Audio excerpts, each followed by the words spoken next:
now, continuing our discussion of the last class. So here we get finally to the pasuk that teaches us a mitzvah Birkat Mazon, as we're going to see. Pasuk Yud says, "Ve'achalta ve'savata uverachta et Hashem Elokecha." When you have eaten and you have filled yourself, you have satiated, and you will bless Hashem your God al haaretz hatova, for the good land asher natan lach, which He gave you. Right, so this is a pasuk that obviously we recite in Birkat Hamazon, and as we're going to see, this teaches us the biblical obligation from the Torah to recite Birkat Hamazon after a meal. It starts off from the Chizkuni. The Chizkuni here writes, "Maze ve'achalta ve'savata." He says clearly, "Mikan anu omrin shalosh brachot beBirkat Hamazon."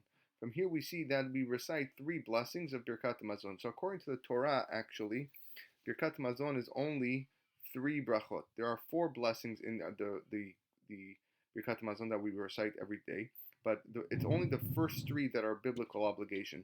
The fourth one was added later on in history. Maybe we'll get to that later.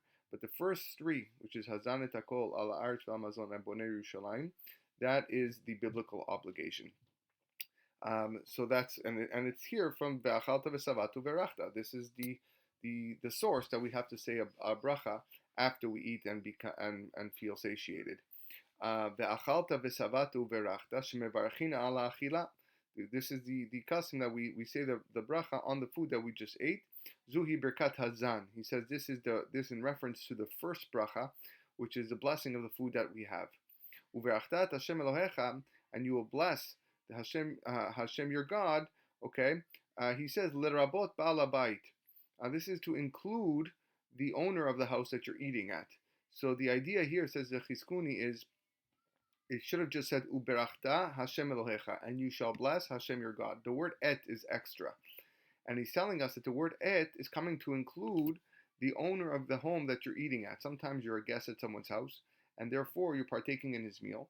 So you have to bless the balabait, you bless the owner of the house, and there's a special paragraph that we say, because he provided you with the food to provide you the nourishment that you needed.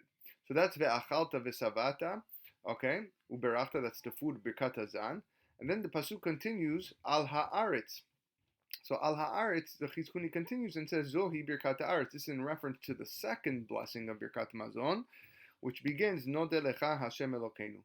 Right, so that's the second blessing of Birkat Mazon, and that is learned from the word al haaretz, because that blessing, that bracha, talks about the land of Israel. Al haaretz hatova asher natan lach, so the good land that He gave you.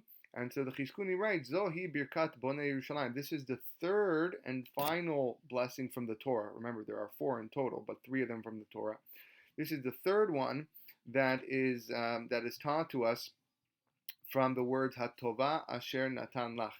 This is the bracha Bonei Yerushalayim, and we know that has to do with Yerushalayim and the Beit Hamikdash, since that is we see this from the word Hahar Hatov Hazeh Ve'alevanon. This is actually something we learned in the beginning of the year, brought down in beginning of Sefer Devarim, that Hahar Hatov is in reference to Yerushalayim. So wherever we see Hatova, Hatov is in reference to Yerushalayim.